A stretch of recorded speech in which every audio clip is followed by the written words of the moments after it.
tighten them up a little bit. And we are being recorded. Very good. So, okay. So how does that sound? Is that going to work for you all? I'm going to, what am I going to do here? I am going to show the document briefly. So here is our document here. And we are going to, I should really get this. I just want to show the table of contents, right? So we'll talk about as we go. Let me just, if I can get this better. So chapter 1, I'll spend a little time on the introduction. From there, we'll talk about goals and strategies, demographic profile, housing conditions, development constraints, and then ending up with implementation capacity and resources. So those are the major topics in the housing production plan. So just to let you know, I wanted to start with a brief introduction. Right. So just about a housing production plan in general, I think many people know, but this is defined by DHCD, which is the Massachusetts Department of Housing and Community Development. And they put out regulations around this document, so it needs to meet certain standards. And it offers a proactive strategy for planning and developing affordable housing. Simply put, the HPP identifies the housing needs of the community and the goals and strategies it will use to identify and achieve or mandate or maintain, the 10% threshold mandated by Chapter 40B. So the housing production plan is very oriented towards the 10% Chapter 40B, but it's more than that. It is a strategy for developing affordable housing and housing diversity and furthering the housing goals of the community. The housing production plan is a 5-year plan. We tend to want to put lots of strategies here. Already there are, I think, 26. Maybe we just even added 2 in the last 2 days, but that's a lot of strategies to implement in 5 years. So we'll see if we might be able to prioritize them some, or at least to space them out timeline-wise, so that we can feel that they are, that we make progress over the years. We started this process over the summer through an analysis of 20 data sources, compiling the demographic profile with the housing conditions and development constraints. Our robust community engagement portion of the project included an online survey with 442 responses, 5 focus groups, 3 public forums, focused on housing issues, challenges, and opportunities in Concord. And then, as I mentioned, over the next month, we'll be taking comments and then presenting a final plan to the Select Board and Planning Board for formal adoption. The formal adoption is a requirement for the Department of Housing and Community Development, and then the goal is to submit it to them in December. So through this process, we've articulated 9 overall goals and 26 strategies. And so part of the work, as I mentioned, is to confirm these and potentially reduce or prioritize. I think that was really my introduction. Let me just get myself back here.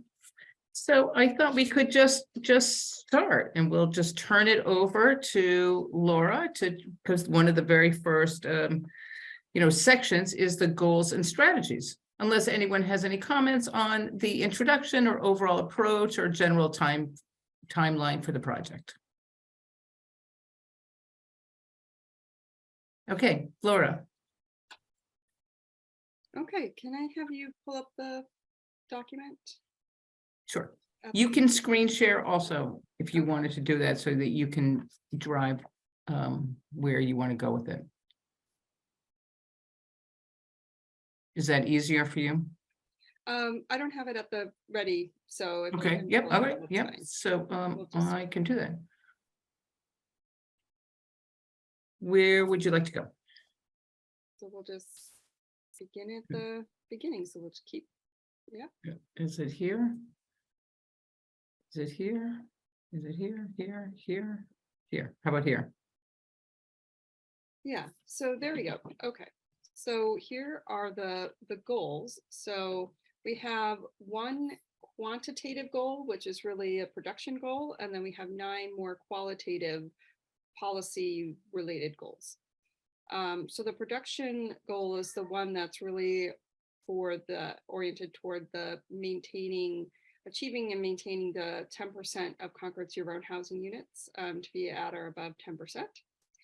The next one is about supporting healthy aging by having a range of different housing options for community as they age, and intergenerational options. The third goal is to have a variety of rental and ownership options. We're particularly thinking of smart growth locations there. And along that same line, trying to ensure that new development promotes the protection of natural resources and incorporates climate change, adaptation, and resilience into the new development. And the next goal is to assist in stabilizing housing. We're thinking of Concord's most vulnerable residents and that goal. The next goal is to try to preserve existing smaller homes and encourage the construction of new smaller homes, especially as affordable. We have an outreach and education goal to develop a mindset of diversity, equity, and inclusion about the need for affordable housing throughout the community. We want to continue to strengthen the working partnerships with the many organizations focused on housing in Concord and in the region. And we want to, of course, continue to preserve the long-term affordability of the existing affordable units Concord has. So those are the umbrella goals. And then, of course, we have numerous strategies in support of those goals. So pause there. For any initial thoughts, comments. If you agree with them, I would say that's great. If you disagree with them, I would ask you to kind of point out what you disagree with and maybe have a proposal of how you might want to amend what's there.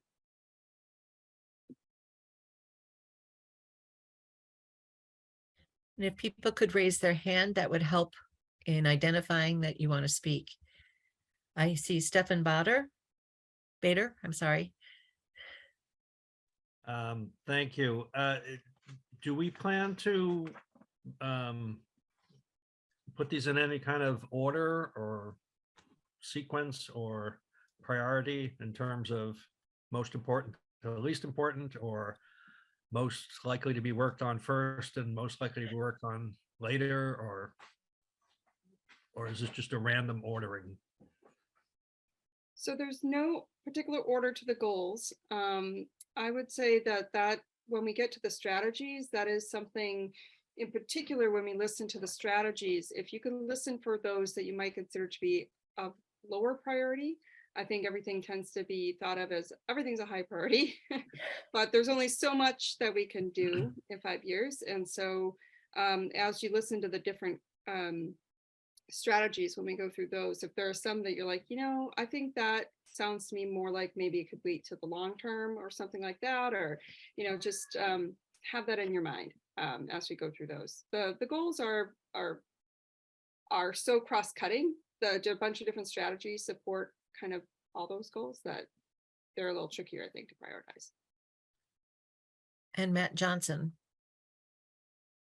Yeah, so one of the goals here talks about trying to increase the variety of rental and ownership options, particularly near transit stations, sewered areas, and village centers to promote smart growth. But I think at the select board last night, we were just hearing about the limited capacity, sewer capacity we have.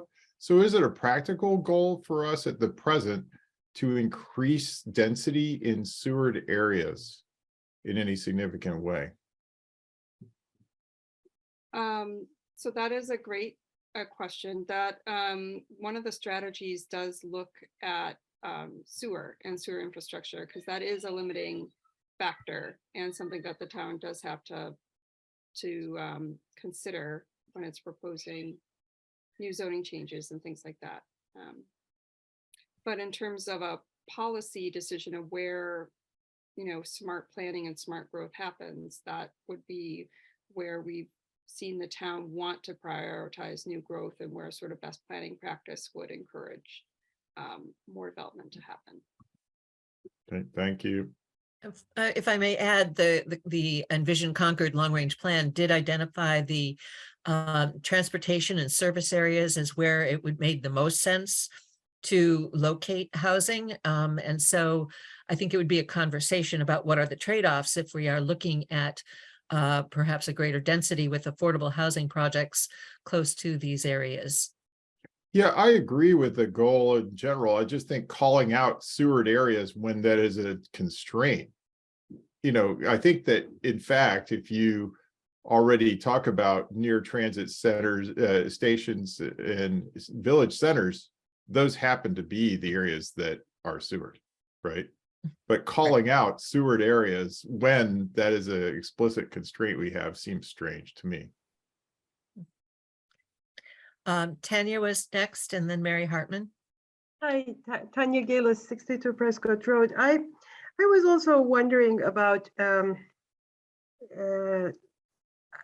sewer concerns aside, reconsidering affordable housing in the farther outreaches of town, in the larger lots sometimes, and simultaneously consider transportation options within town, shuttle options, for example, rather than only focusing on the areas of town that are close to existing transportation, mass transportation options.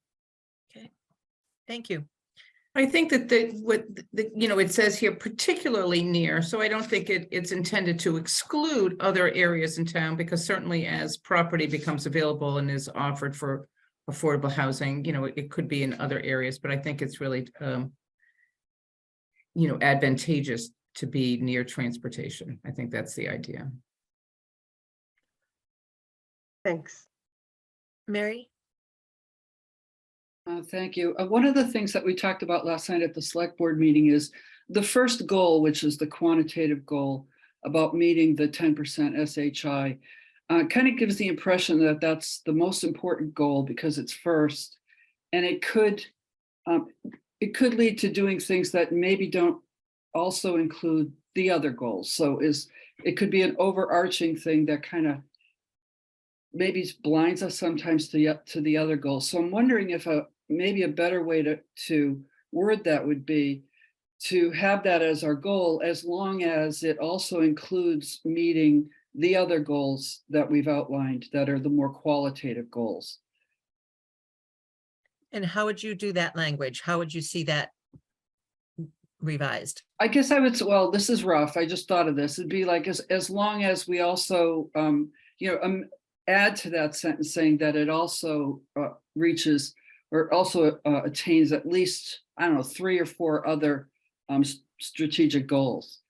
So it's not just a standalone goal. It really has to incorporate all the other things we're trying to accomplish with affordable housing, like smart growth, like, healthy senior living, like family housing, all these other things. So I'm worried that we don't want to just look at things through the lens of, are we avoiding hostile 40Bs, but are we also attaining other goals that the community wants? So my wording would be something like, as long as it keeping in mind the attainment of the other goals. Okay, thank you. Something. So can I just ask, I mean, it's really a good question, Mary, and is it the town's goal to achieve the 10%? I mean, in that, it sounds like that's not enough of a goal.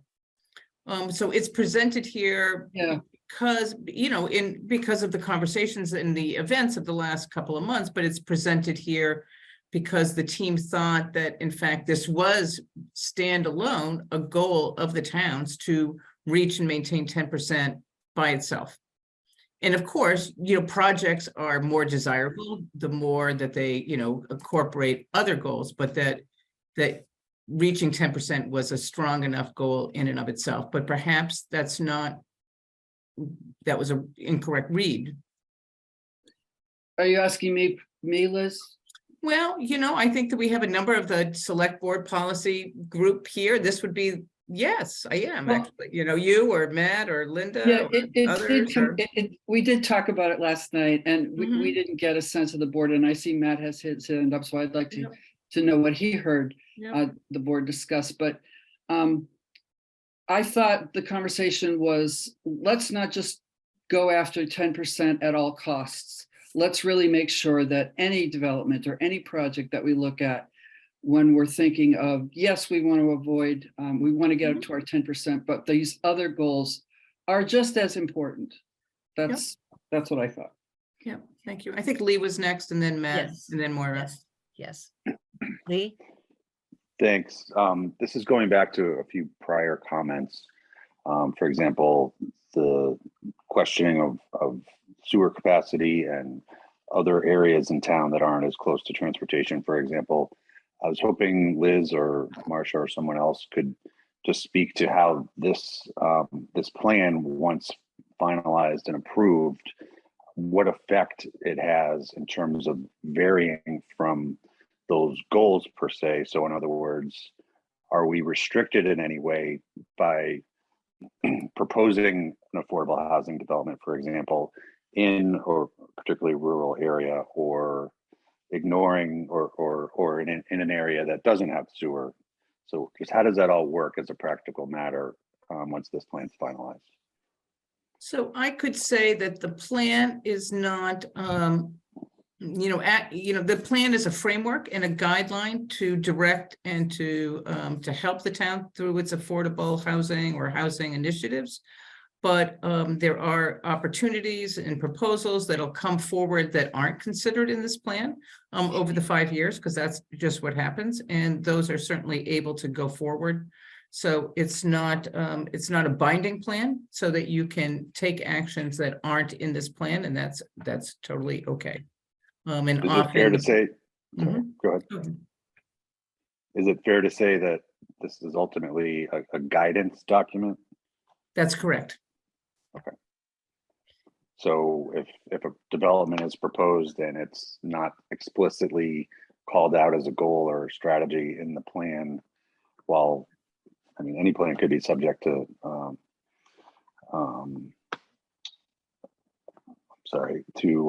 criticism, we're not bound necessarily just because it is or isn't in this plan once it's finalized. No, it's to the best of our abilities now and to the best of the information and the thoughts of the town's folks as was put together. But, things change, and certainly plans that didn't include the pandemic, like those kinds of things, right? Like life happens all around and during the plan period, but it does provide some guidance and an opportunity to channel all the community feedback into this document and these goals and strategies, using the demographic and conditions reports and information that's here. Okay, Thanks, that's helpful. right. Thank you. Matt Johnson. Yeah, I just thought that, first of all, I should note that we do have a quorum of the select board here on the call, and all of our inputs are as individuals. We are not deliberating and delivering a select board perspective, just to be clear. Yeah. So as an individual, I'd just like to state that I think that the 10% goal as a practical matter is reasonable for this production plan, because I think are assuming that we're not quite at 10%. And while certainly it would be great to have more affordable housing, I'd like us to at least achieve that. And I don't see that as a certainty unless we really execute well. So I'm comfortable with that goal as a minimum, and hope to be able to set a better goal in the future. The second thing to deal with the issue that Mary brought up is that I think there'd be a benefit to just simply putting that 10% goal in the list at the end or something, that, in other words, you will have already identified these other qualitative goals, and then we would have a quantitative goal, that would kind of sum up what we expect to achieve out of that. So that was just a suggestion. I don't know how you'll resolve all these comments, because Thank you. they're coming from all different directions. Okay, thank you. Moira.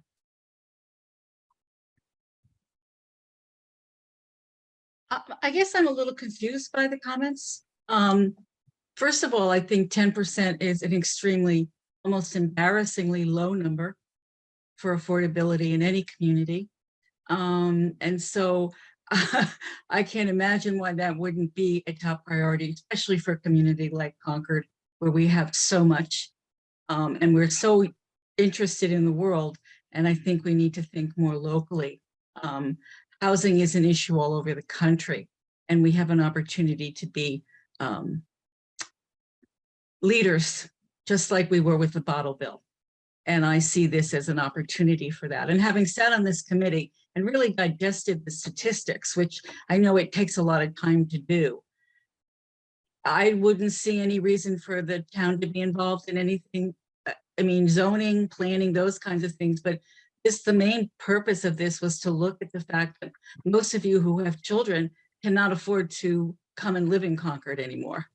And those of us who live here could not afford to come in and buy here. So I think it is a high priority for our community.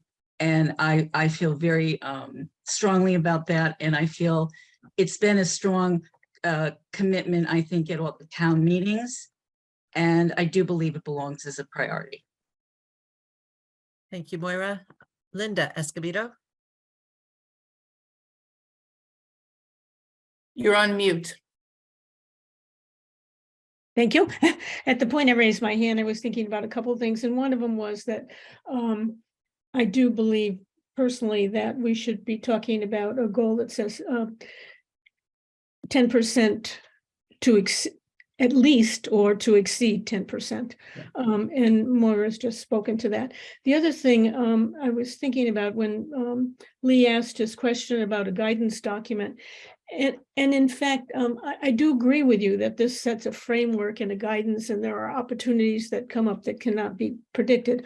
On the other hand, this document will be quoted, word and verse, and each of these goals will be cited, by the number and the category, and the goals and strategies that are outlined here will be picked up and placed in the CPC document, will be picked up and placed in the policy document that the Housing Trust adopts with the select board approval. So for me, yes, it is a general framework, but it gets used very specifically, as do all the other long-range plans and strategic plans that the various departments promulgate at this point. So I just want to keep that in mind. Thank you. Keith Bergman. Thanks very much. And I hate to have this sound like inside baseball, but from a DHCD standpoint, the reason a community does a housing production plan is so by meeting your interim production goals, you can achieve safe harbor. And that is that if you are below 10%, you can, rather than just achieving the 10% number, you can meet a production goal that helps you get there. And that's sort of why a community does a housing production plan. As it happens, and the report says so, the numbers here, we're projecting that we're going to be, we may be some number below 10% that may or may not require meeting one of those interim production goals. We may get there just by doing our due diligence and producing, twice or three times as many units as we produced in the last 10 years, since we only produced, I think, 8 since the last housing production plan. So from DHCD standpoint, they're looking for a plan that where the community communicates how they're going to achieve the statutory goal of 10%, and we'll be close. We'll be below, but we will be close. So I don't think anyone has to fear a nominal goal of 10%. Beyond that, though, I think that this, and And whether this plan is a guideline or is read as, you know, as a reference document that we all quote, it is a very important communication tool between and among all the groups that are represented here. And I think it's an important means of communication for the select board and the town leadership and the housing entities to communicate with one another about what's our common vision for how we're going to address affordable housing needs in the community. And that's the most important reason why we need to do this. And so that when the select board and the planning board, as would be required by the state process, when they agree to a set of initiatives and strategies to achieve that, it ought to reflect what we commonly feel should be done, so that we're all pulling in the same direction, and that the resources that we bring to bear in terms of implementing the plan and what measures are sought at town meeting and what funding sources are sought, that we're reading from the same songbook here. And so I think it's very important for us to have this plan and to be in agreement with what's in here. And if folks don't agree with what's in there, you know, now's a really good time. This process of the plan adoption is a really good time to say, well, I don't think that should be in there, so that we can have the discussion.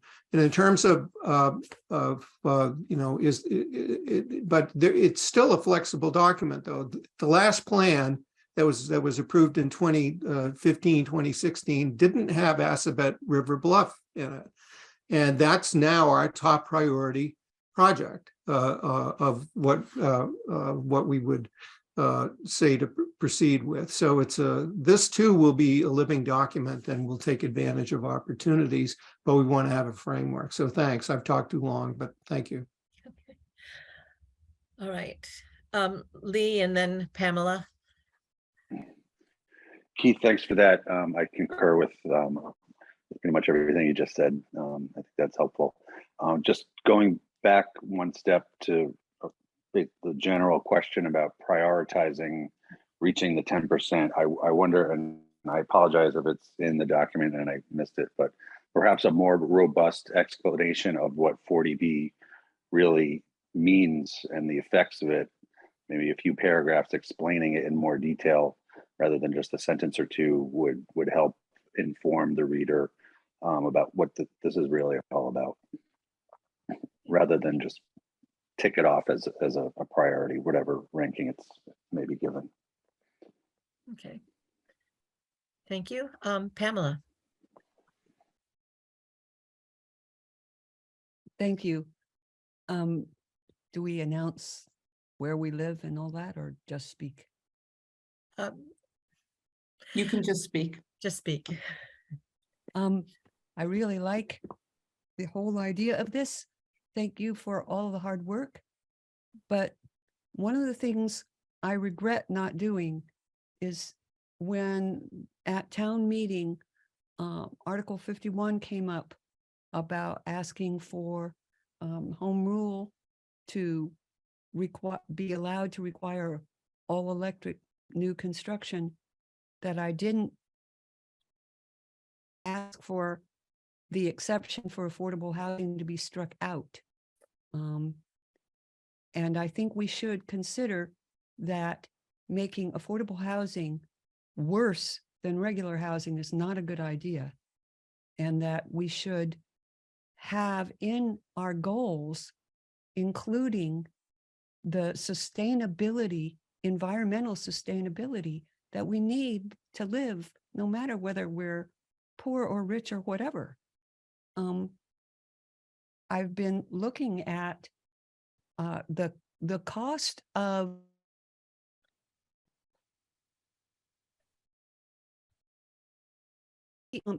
new construction is cheaper because you don't have the costs of adding gas So connections.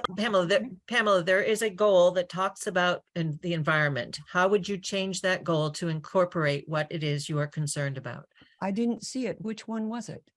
Number 4.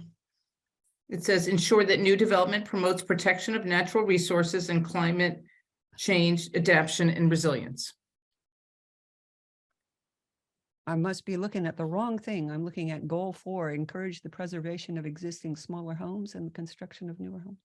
That's goal 6, I think. Are you looking at the right document? Maybe not. This is 2015. You are looking at the wrong document. We have the draft is online on the town's webpage. And 2022 housing production plan, community forum summary, focus group summary, survey summary. I don't see the plan itself. Where is that? Okay. Oh, there it is. At Okay. the very beginning, the draft posted. Yes. yes. I'm sorry. It's I need goal to number do 4. some more looking, and I'll come back. But let's Okay. do that Yes. because it's cheaper and better, and particularly for people who have to live in the neighborhood. We understand. We understand. I think we have the goals. So take a Yeah. look at that, see how you would change it. Thank you.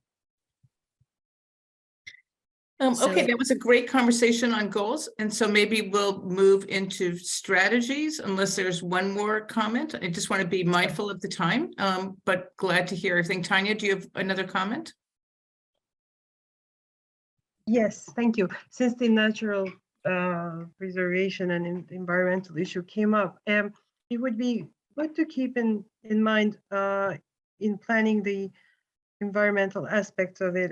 First, I agree with Pamela about the energy aspect of things, but also to have a connectivity of natural elements to watch out for that. In other words, not to just to make sure that there is a connectivity of the of nature, because I think that's important for Yep. for its thank you. Okay, thanks. Thank So are we ready to move on to the strategies? Because I think that would be a very good use of our time. Yes, very good. Okay, so Likewise, this is going to pull this up. There are 26 of them. They are they come in different so-called buckets, and those buckets are, there's ones related to production. There's ones related more toward planning, policy, and zoning, kind of regulatory strategies. There's ones related to local initiatives and programmatic strategies that might be funding, it might be, a program, something like that. There's capacity coordination and education, which is kind of just what it said. It's going to be staffing, it's going to be funding, it's going to be how we work together, how we educate the public and each other. So here I'm going to ask for you to pay special attention to any that you think are deal breakers, because there's ones that you're going to agree with more or less than, but if there's any that are totally a deal breaker, that'd be good to know. And any that you think, likewise, any you think that are kind of maybe a lower priority or a long-term priority, so that we can start to prioritize these a little bit. Okay, jumping right in. So production strategies. We're going to be talking about particular places and things in this one. So we have the Concord Housing Development Corporation creating subsidized housing inventory units at Assabet River Bluff, supported by all the related groups in town. The Housing Development Corporation pursuing the creation of units at the 12-acre site in West Concord, or Junction Village, really is what that's talking about. So we have Assabet Bluff, we have Junction Village. We have pursuing the acquisition of land for the creation of affordable housing, and it lists a few different ideas there, both public and private there, and coordinating. That's going to take a lot of coordination with the other housing groups in town, but you're acquiring land and then going to turn it over for affordable housing. And then for the trusted negotiating, increasing affordable units in privately developed projects in future development opportunities, or creating SHI units using existing moderate units. So it's sort of trying to make more units in a development affordable or more deeply affordable in existing units. And here we've mapped out some of these locations. And then, so that's one bucket. Okay, that's kind of production. They're all somewhat interrelated, but in this area, we have planning, policies, and zoning. This one, number 5, consider amending the zoning to reduce the minimum lot size or frontage requirements for all forms of housing where environmental conditions allow, because we know you do have a lot of environmental constraints and environmental things to consider. So there's a sample map here of where there's already many places in town that are sort of what you might call in zoning speak pre-existing non-conforming. So in other words, there are already some examples of smaller lot sizes or smaller frontage and things that have existed historically in town. So that's something to kind of explore as a community. Here is a strategy related to green building. So researching green building design requirements and zoning regulations.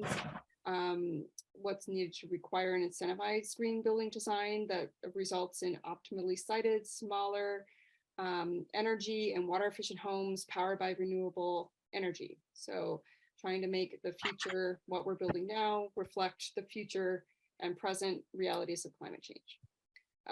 7 is strengthening the accessory dwelling unit bylaw to allow for attached ADUs by right in all districts where they meet the minimum criteria, and detached ADUs as a special permit. And an accessory dwelling unit, for those who don't know, that's like a sort of like a granny flat or in-law apartment. They've known by these kind of different names. Okay, 8 is continue to promote redevelopment in an area where goods and services are available near transportation or transit, such as the Thoreau Depot Business District and the West Concord Depot. So here we're, yeah. Okay, so there we've got the row, and there, yeah, we know you might be exploring more of a subsection of that area than the entire thing again. Okay, so 9 is creating zoning consistent with the MBTA communities law with inclusionary zoning requirements added. And that's a similar strategy to the previous one, but with the bent that you're being consistent with the new MBTA communities law. There's a description about what that is and so forth in this strategy, but we won't get into it tonight for the sake of time. Okay, so here we have identifying strategies to enhance diversity, equity, and inclusion in the town's housing, planning policy, and zoning bylaws. There's a number of suggestions in there that are kind of bulleted out as to how you might go about doing that. That's with the West Metro Home Consortium that the town has already agreed to. And additionally, we flagged a couple, an additional one in there to work with your own DEI commission. 11 is strengthening the bylaw to allow duplexes by right in all zones with a restriction on overall massing scale and appearance as a single family home. We have considering the creation of a townwide inclusionary zoning bylaw. So that's, you know, for developments of a certain size and over, requiring that no matter where it is, that it have affordable housing if it meets certain criteria. Considering a home rule petition to allow the town to require affordable housing in by right subdivision creation or pay an optional fee. So that would require special permission by the state to do that.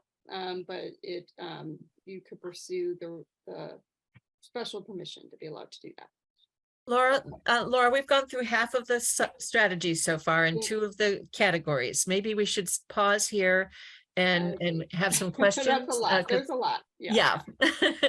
All right. So any of you heard are that are deal breakers or low priority? I see Matt has his hand up. Okay.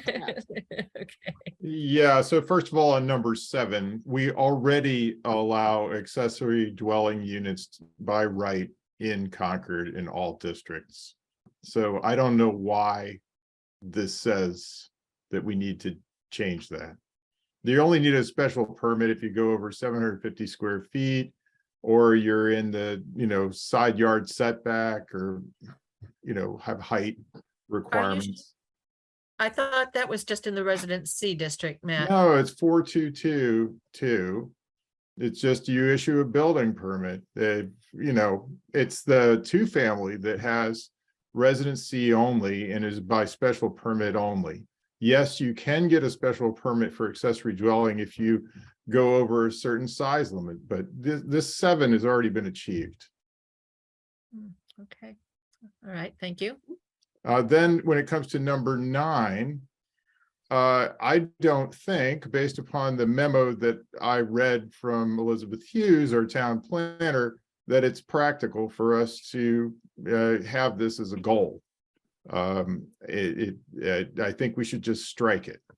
It doesn't. We haven't had that conversation yet. I thought we were going to discuss that with the planning board chair and you at some point in time. Isn't that the? Oh, okay, but I MBTA mean, communities? let's just say that it doesn't look very likely that we would be able to conform to those guidelines, and that it should be a goal seems to me to be really a stretch. It's a strategy, it's not a goal, and Well, by, okay, a strategy. I don't even think. but if strategy. we were to look at seriously at the MBTA Communities Act, and that is what is going to give us the opportunity, if we don't, we will not have access to some sources of state funding that might That address we our don't infrastructure usually issues. get, is my understanding. Right. So it doesn't seem like a practical goal to me. And then when it comes to the 2 families, the duplexes, the issue with having them in all zones is that, I mean, particularly in residence A and AA, but also potentially in residence B, there is no practical way for us to manage the overall massing and scale of those duplexes. So, and they do tend to have more risk of creating sprawl. So that was the rationale for residence C at the outset, and I haven't seen anything that would lead me to come to a different conclusion that would make me support the idea that we should do duplexes in all zones. All right. Okay. I think Claire, Gordon, then Keith.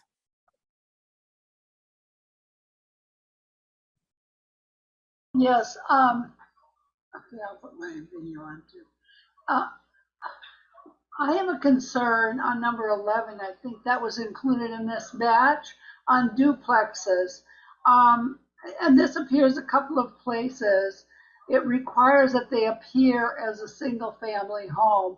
And that looks a little bit like some boilerplate language. And I'm wondering if we're going to encourage diversity in our housing, why we want them all to look like single family homes. So I would just say, let's look at that and see if that should be a requirement. I mean, in some cases it makes sense, and clever architects can do all kinds of things, but there may be something about the shape of the lot or other issues that would make duplexes more possible if they didn't look exactly like a single family home. So I just think we should be looking at that. Thank Our you. current zoning bylaw only says they have to have an adjoining wall. Okay, thank you. Keith? Yeah, just regarding the MBTA communities, I'm very fearful that if Concord knowingly takes out the MBTA communities with inclusionary zoning from its list of things to do under a housing production plan, I don't see how the state DHCD approves of this plan. And to focus on, well, we don't apply for the funding sources and therefore we shouldn't, we need not worry about it. When the word shall appears in the statute, that a MBTA community shall adopt zoning, I guess we'll certainly see how the incoming administration feels about a community that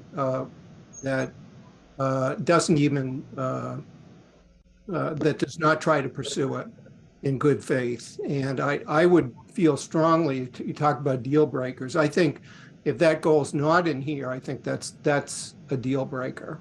So I hope that every consideration is given to complying with the law. Thanks. you. Moira?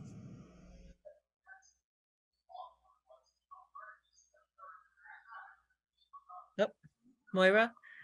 Were you going, you're Well, on mute. my picture moved, and so I couldn't find myself for a second. Keith, I totally agree with you.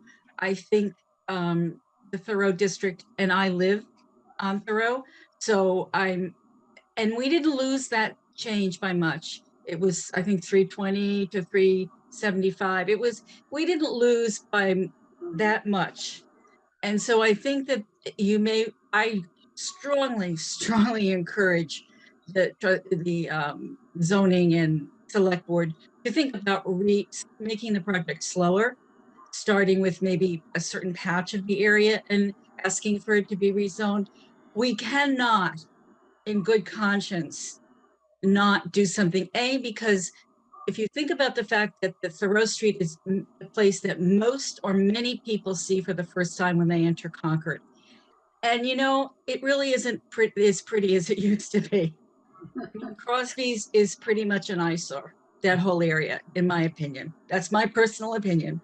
I look at across the street, which is nice. I look at Dunkin' Donuts and that block, which is nice. But then I come to London, the big white, or used to be a rug place, and that looks like a little bit of a slum building at this point. So this is the way we're presenting ourselves to visitors in many ways. And so I think not only for that reason, but if you're talking about climate change, you have to make use of this area Yeah, in a more economical way. agree. Very good. Thank you. Matt, this is becoming the Matt show. Yes, Matt, you're I next. just wanted to make one comment, which was that Thoreau Depot zoning proposal from last year would not have qualified for the MBTA zoning criteria. So, and even the one that we had, yes, didn't pass, but we would have to have significant increases in density beyond that to qualify for MBTA, the MBTA standards that are being proposed. So that's the reason that I think, again, I'm just trying to be practical here about this housing production plan. We can throw any strategy out there we want, but which ones are we going to actually be able to achieve? Okay. All right, thank you. Stefan. Thank you. I think we could maybe strike a compromise here and say that rather than necessarily conforming to the letter of the current interpretation of the law, we could adopt the spirit, and by which I would say between the two T-stops that we have, get to the total area that the state is looking for. I mean, right now, they're not saying it's okay to have two areas that total the same 50 acres, but they may change their interpretation a few years from now.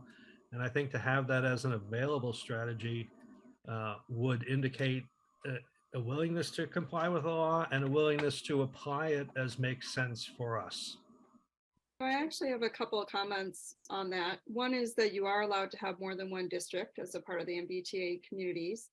It has to be a minimum of 5 acres. And in total, it has to total, there's rules. But anyway, you can have more than one district. The second is that the strategy was carefully worded to say that you would be consistent with the law, not necessarily that you would 100% comply. I think that is the spirit, and I think that would be the ideal. But whether that is a policy discussion that we know the town is still having, that all the MBTA communities are having right now, and so that's why it's left a little bit consistent with right, rather a little bit softer than you shall comply, because I know you're all working that out right now. Great, thank you for adding that, Laura. Julie. Thank you. I wanted to remark that I agree with Keith's comments as well as Stefan's, that this is a very important law for our town to cooperate with. And I believe it's something worth compromising so that we keep it as a part of our strategy, in particular to combat sprawl, because the champion of that is density. Okay, thank you. I don't see any other hands up, so I guess we can proceed to the next series of Yeah, good. strategies. We're, all right, let me get us there. Were we here? Were we on 14, do you think? We were at local initiative, yes. Very And good. Here we Tanya, are. we'll take you up at the next group. I'm sorry, Mark. We're already started, so we'll take you up next. Okay, so Fine. under local initiative and programmatic strategies, to continue the feasibility and analysis, evaluating barriers and opportunities to create new units on Concord Housing Authority properties and designating capital funding toward that construction. There's been ongoing analysis that the town's been doing on this to add incrementally to housing authority. So we want to keep working on that. Strengthening the coordination, funding, and integration of available social service programs so low-income residents and seniors, including resources to live independently and funding repairs, to homes for health and safety, health services, and so forth. There's several ideas about that. Providing funding support to the Concord Housing Development Corporation to create and preserve existing affordable units, as you do already. Re-examining using the borrowing powers of the Community Preservation Act to fund a larger affordable housing project. I think that has been considered a number of times, but not ultimately done, but now may be an opportune time. Supporting Concord's municipal, can you go scroll up just there we go. Supporting the trust, basically continue the short-term funding of it, and also continuing to advocate really your real estate transfer fee and building permit surcharge so that the trust could have a long-term source of funding for it and have professional resources dedicated to it as a result of that funding. All right, so capacity, coordination, and education bucket. Continuing to host and support the Regional Service Housing Office and exploring opportunities for strategic sewer connections to allow denser development and smart locations around village centers and affordable housing developments. Here's where we're talking about the constraints and opportunities related to wastewater treatment. And we reference the map there with wastewater. Okay, exploring opportunities for strategic supportive infrastructure for new housing, such as sidewalks, bike lanes, public transportation, and first last mile connections to transit. So this reminds me back of the comment we heard in the first section, where we're really wanting to integrate housing with these other sort of supportive infrastructure. Ideally, those two would go hand in hand. You know, you're already working on some projects related to that, so that, you know, those two things should be thought about together. Okay, and continuing to participate in the West Metro Home Consortium. Continuing to participate in the local option for housing affordability coalition, and that is pertaining to the real estate transfer fee.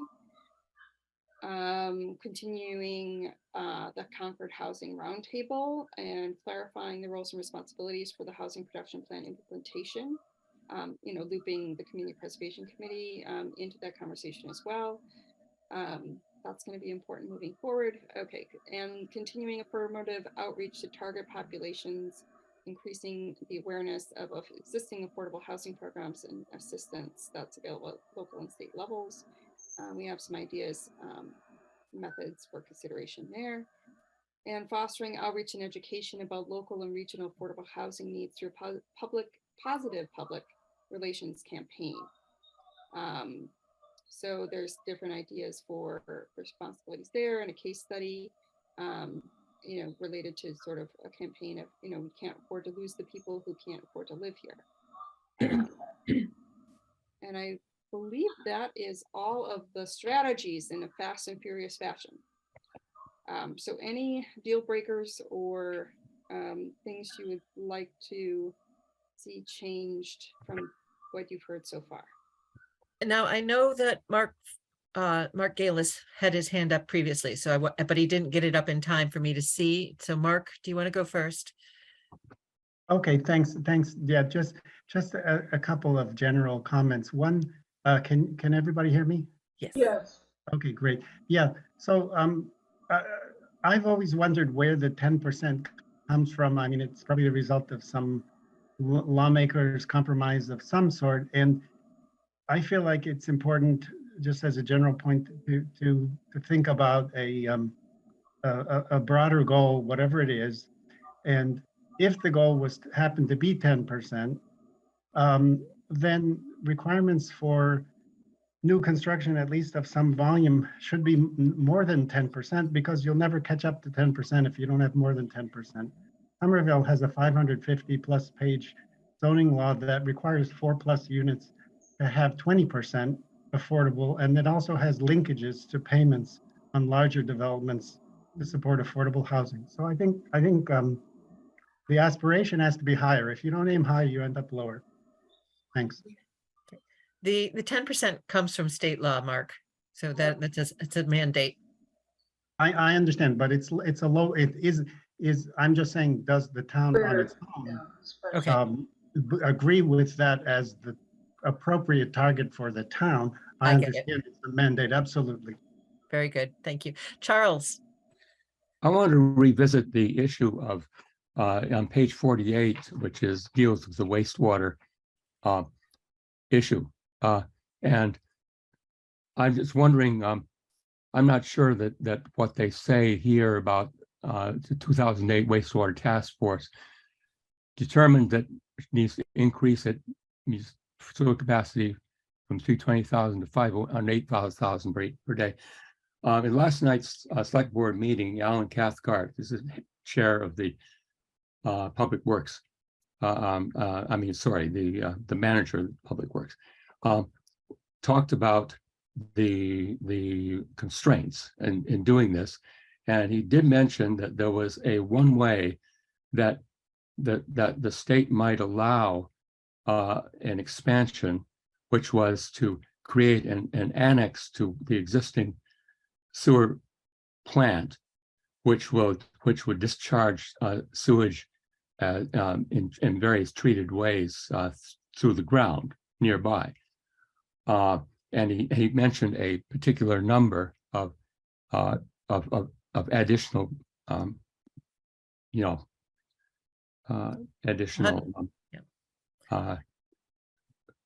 size of it. And so the question is, but it will be extremely expensive. And the question is, do we want to, this sort of is ambiguous here. Do we want to say that it's a goal to increase that or not? We may not be able to unless we unless the state really gives us some major grants to do that, or state or federal government. So I'm just thinking about maybe rewriting that particular section. Great. So could you maybe provide us with some language that you would recommend? Because we are accepting written comments up until December 5th. So if you had some ideas on what you think might be suitable or appropriate, I think that's a good point that you're making. So I appreciate your saying so. Yes, I'll send something in. Thank you. Thank you. Other comments? Okay, don't wanna so rush. at this point, Marcia, do you want to present the potential sites? Yes, and to frame and you have a map for me, right? So just to frame, DHCD has revised its requirements for housing production plans. And one of the things that they're now adding or looking for is to identify sites where the town would be open to or entertaining a 40B, say a private developer came in and oh dear. Where a private developer would come in, maybe purchase a property or a site and propose a 40B project. So With doing some brainstorming with others of on my staff, we came up with a list of 10 possibilities. And Liz, if you could display the plan or the map, that would be good. It's just the list. I don't Oh, have. the oh, map. it's just the list? Okay, well, you It's can just- display the list, then everybody can see it. Yeah. I start with 300 and 310 Baker Ave, which is an industrial park area over in West Concord. There has been some conversation with some of the owners in that area that they would be open, or they think it would be beneficial once we have the Assabet River pedestrian bridge to maybe provide some housing in their location. So that is a site we thought what might be a good idea to add as a potential 40B location.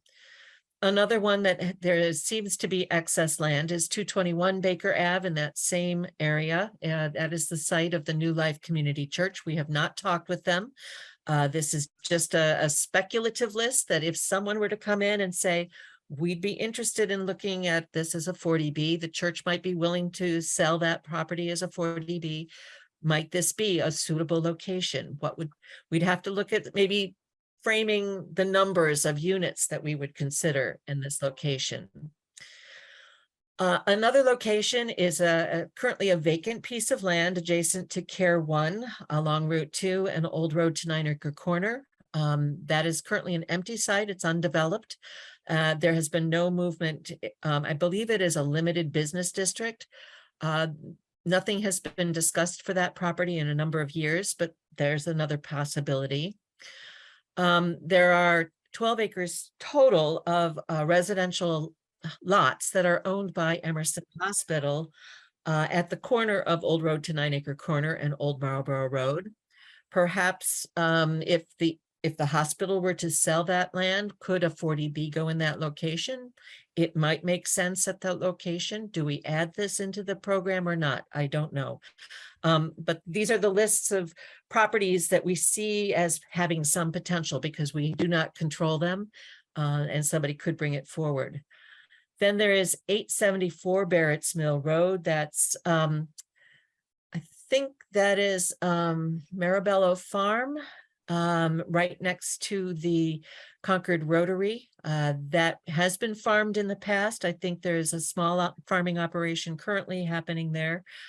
That has some potential. I think they can develop maybe 4 house lots in that property.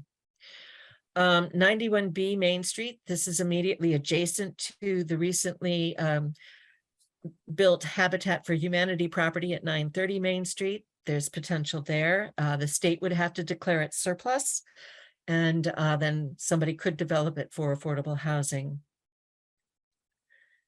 Okay, now I'm not remembering where 7X and 80X Main Street are. Anyway, those are others, and that might be across the street. Oh dear. I'll have to look at that.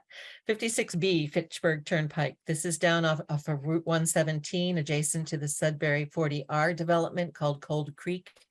That is a small property, but there might be some development potential in that location, and they might take advantage of the transportation options that are available at the Cold Creek development. 737 Bedford Street is the farm owned by Frank Rotundo. We've not talked to Frank, but I know that he has commented in the past that he doesn't know how much longer he'll be farming that. But it has the potential for possibly mixed open space and housing, similar to what we were able to put together for Assabet River Bluff. And it would be delightful to be able to do both. And the same is true for the land that's owned by the Shimonis just up the road on Old Bedford Road. All of those parcels are currently owned by the family members of Grace Shimoni, and portions of the land are already subject to a conservation restriction. But there is a great potential for a small housing development as well as preservation of the existing farmhouse, and possibly preservation of a portion of the farmland. So these are the sites that we know that are out there that are currently not owned by the town, but have some potential. And these could be included, or if there's strong opposition, we don't have to put them into the plan at this time. But this is just a knowing how 40B has occurred in the past. It's usually a developer identifies the property and then comes to the town and says, do you think I could do this here? And in some places, we have worked with developers to make that happen. In other situations, we've said, no, this isn't really the best. These are the concerns that we would have if you were to pursue this. And so sometimes they do proceed, sometimes they don't. We're always entertaining those conversations. And sometimes it's really, really challenging. So Liz, if you wanted to put that, then we can see everyone. I'll start with Lee Smith, then Tanya, then Carmen. Thanks. I don't think a response is appropriate tonight, all things considered, but I'd like to ask the 3 select board members who are present here to incorporate into one of your open meeting discussions of strategies about how to create more affordable housing. The board's willingness and maybe the broader town's willingness to acquire any of the properties on that list or anywhere in town by eminent domain. Okay, thank you. You want that added as a select board agenda item sometime in the future, yes? Yes. Okay. I will forward that to Carrie LaFleur and she can discuss it with the chair. I appreciate that it's not necessarily relevant to the plan, but just where we're talking about strategies to create affordable housing and site possibilities, I think that's an important element of the discussion going forward. Very good, thank you. Tanya. Yeah. Hi. Yeah. This is the Rotondo Farms and the Simone Farms. Of course, we do live near them. I really do not have any objection to having more neighbors and more developments nearby, but we love the farms so much, having the farms there so much, the agricultural opportunities so much. So it's kind of, it would be so important to try to keep the farming there as much as possible. And, you know, if it's a few more houses, that's okay. But it kind of breaks my heart to hear of most of that land becoming housing because of the farming quality of it. Tanya, I'm suggesting that they be acquired for both, similar to what was done with Assabet River Bluff, but it would, those are potential and I understand. Thank you. Yeah, I appreciate it. Carmen. Hi, thank you. I'm the town moderator, but obviously I'm not speaking as the town moderator. I'm speaking as a citizen.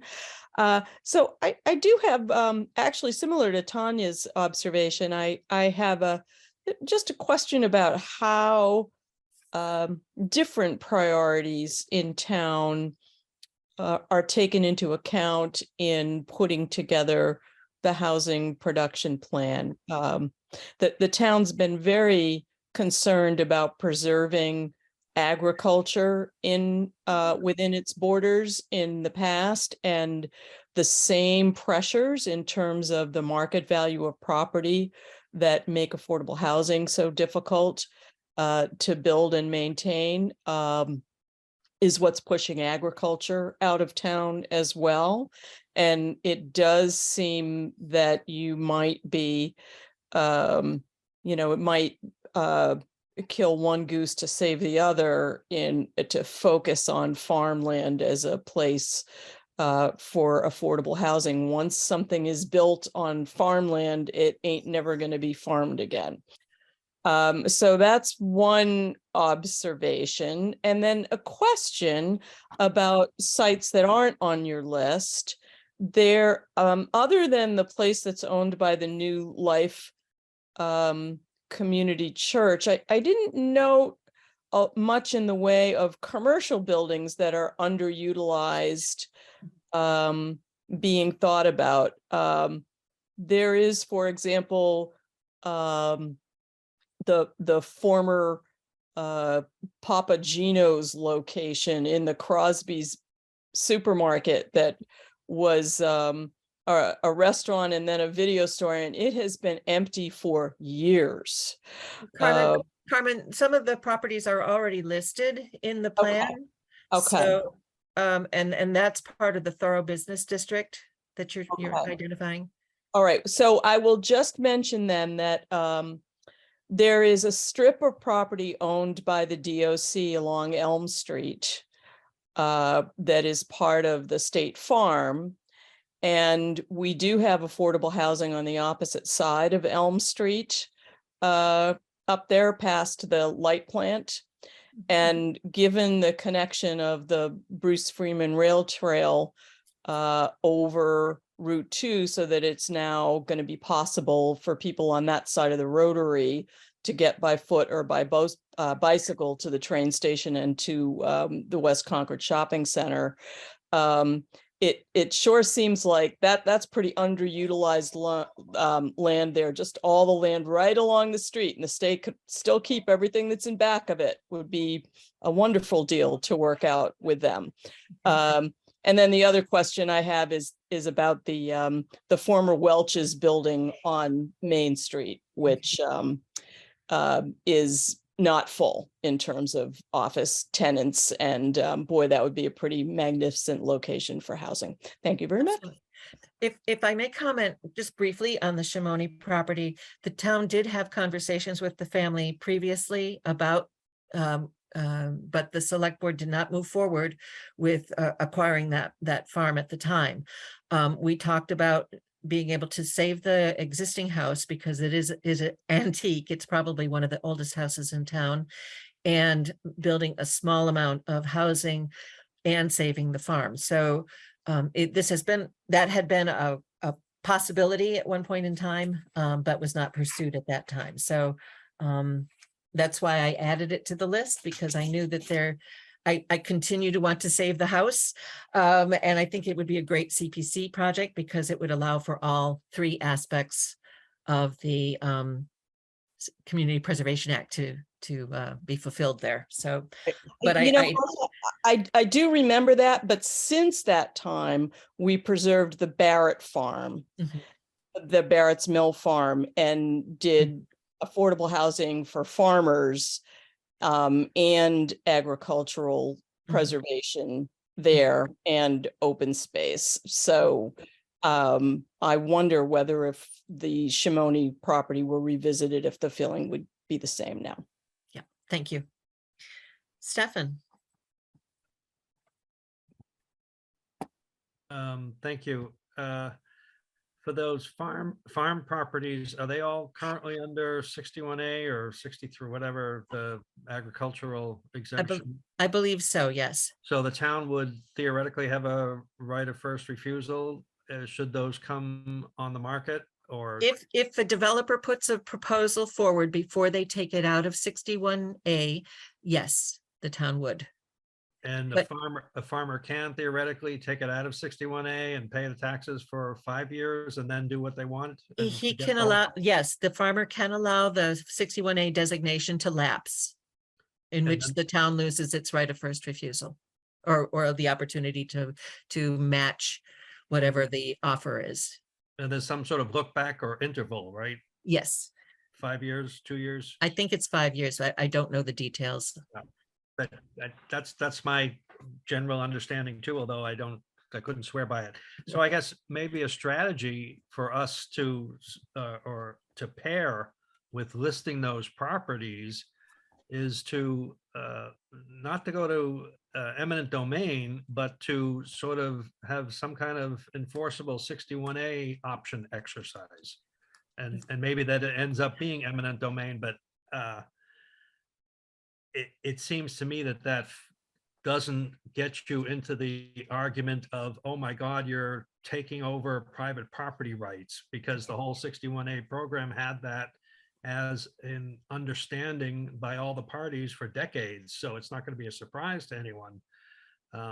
So maybe, I don't want to say it this way, but it's sort of the flip side of saying, if you take it out of 61A, we're going to exercise our right before you do that. And I don't know if we can put that in as a strategy, but it seems to make sense. there are many, let me see, the Natural Resources Commission and the Planning Board and the Select Board are all notified when somebody takes something out of 61A, and we weigh in on whether to exercise that right of first refusal or not. So I think that's an ongoing thing. I think it makes sense to include it as a strategy or as a sub-strategy under that heading. So thank you. If we can move on to Frank Feely. Oh, wait, Lee Smith, you have something that is related. Yes, thanks. Stefan, I think that's a great topic to bring up. I think it illustrates the point of how important it is to have the newly formed trust sufficiently funded so that if an opportunity with a right of first refusal arises, we can act promptly. Under the statute, there's enough time to call a special town meeting and act on it, but we know what goes along with the risks of that. So if there's enough money in the coffers, we're in a much better position to exercise those rights of first refusal. Okay, thank you, Lee. Frank. Yeah, I just wanted to second what Carmen said. I think putting 100 Main Street on that list, to me is almost a no-brainer, because it's a brick structure that almost looks like housing now, and we've already converted the school behind it to housing quite successfully. So I'd certainly advocate adding that. And then I think the parcel you didn't remember, Marcia, is the one on the other side of Main Street there where Concord Oil has an open space, maybe with a tank in it. But I've walked the land and it looked to me like you could get, if you dealt with the tank issue, you could get 6 or 8, 3 or 4 duplexes in there very nicely. So keep that one, but add 100 Main Street would be my suggestion. Very good, thank you. Tanya, again. Yeah, I'm not sure that the 61A actually applies to rotundos or Simones. I especially rotundos. I think he complains about all the taxes he has to pay and how he doesn't want to be in this program. At least I have had that conversation with him a few years ago. So I'm not sure. Oh. Okay. Lee, did you have something else you wanted to add, or okay. All right, I think, are there other comments on the list? I see Stefan raised his hand. He's thinking about it. Okay. I know you mentioned all of those as not town-owned land. Are we going to put forward any town-owned land for 40B purposes, or? It's in the list. We talked about possibly Peabody School once it's vacated for the Concord Middle School. There's very little town-owned land that is not, the town owns a great deal of land, but 1,500 acres is permanently protected open space and would take an act of the legislature to change that. And I don't think the town would support that because it also takes an act of town meeting. And we have gone through our list of possibilities. We continuously do that as possibilities. And I know that the League of Women Voters put together a list, which was is being incorporated into our housing production plan. And we're working with the Concord Housing Authority on, what are the possibilities or options moving forward. Okay, thank you. And one other thought prompted by Frank mentioning 100 Main Street, and that makes me think about the former nursing home at 7 something Main Street, probably 780 something Main Street. That I don't know what the status with that is, but that's been vacant for a long time, and I can see that being converted to housing. Well, it will be opening soon as a rehab center.